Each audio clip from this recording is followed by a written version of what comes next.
The cafe was small, tucked on the side of a dusty road where the hum of engines mixed with the chatter of everyday people. Inside, sunlight filtered through wide windows, touching the wooden tables where travelers, workers, and families found rest. In one corner sat a young girl, no older than 16. Her crutches leaned against the wall beside her chair, her hands trembling slightly as she stirred the tea in front of her. Her name was Aisha. She was born with a disability in her leg, but her spirit carried a quiet strength that many overlooked.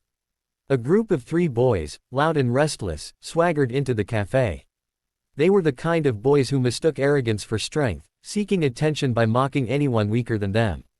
They noticed Aisha immediately. At first, it was whispers and snickers, cruel laughter echoing just loud enough for her to hear. She tried to ignore them, focusing on her tea, her eyes low, hoping they would leave her alone. But cruelty rarely stops when it sees someone vulnerable.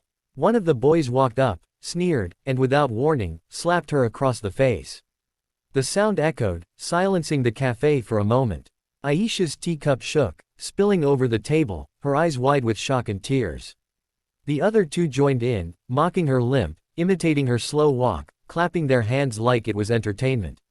Some people in the cafe turned away, afraid to interfere, afraid of the trouble.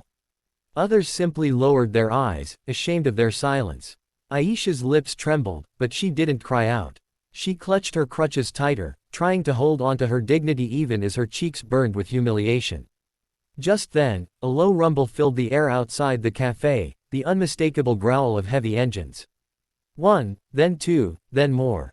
The ground seemed to vibrate with the arrival of a group of bikers pulling up outside, their jackets worn, their tattoos marking stories of a rough life. The cafe door creaked open, and the room fell into a hushed silence. The boys froze, their laughter dying on their lips. Everyone knew, the arrival of bikers was no small thing.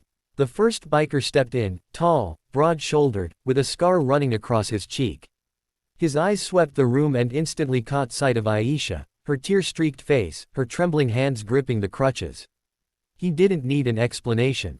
His jaw tightened. One by one, the other bikers followed, their boots heavy against the wooden floor, filling the cafe with a presence no one could ignore. The leader turned to the 3 boys. "Was it you?" His voice was low, but it carried a weight that pressed against every chest in the room. The boys stammered, trying to deny it, but the silence of the cafe gave them away. No one spoke for them. No one covered their lies. Without a word, the bikers moved closer. One of them took Aisha's crutches gently, set them upright, and crouched down to her level. "You all right, little sister?" he asked softly. Aisha tried to nod, but tears betrayed her, rolling down her cheeks. He gave a reassuring smile. "You don't have to be afraid anymore." The boys tried to laugh nervously, to act brave, but when the leader slammed his fist on the table, the sound cracked through the cafe like thunder. "You think strength is in hurting someone who can't fight back?" he growled. "You don't even know what strength is." One biker stepped toward the boys, towering over them. Another moved behind, cutting off their escape. The boys were trapped, trembling now, their arrogance crumbling into fear. The leader leaned close, his voice sharp like steel. "If you ever think of raising your hand to someone weaker again, you'll answer to us." The cafe held its breath as the boys stumbled over apologies, their bravado gone. They scrambled for the door, their footsteps clumsy, and disappeared into the street. The room exhaled as though it had been holding its breath. Slowly, life returned. The bikers didn't stay to boast or intimidate. Instead, they turned their attention to Aisha. One of them pulled out a chair, another set a fresh cup of tea in front of her. The leader placed a protective hand on her shoulder. "You have more courage than they ever will," he said.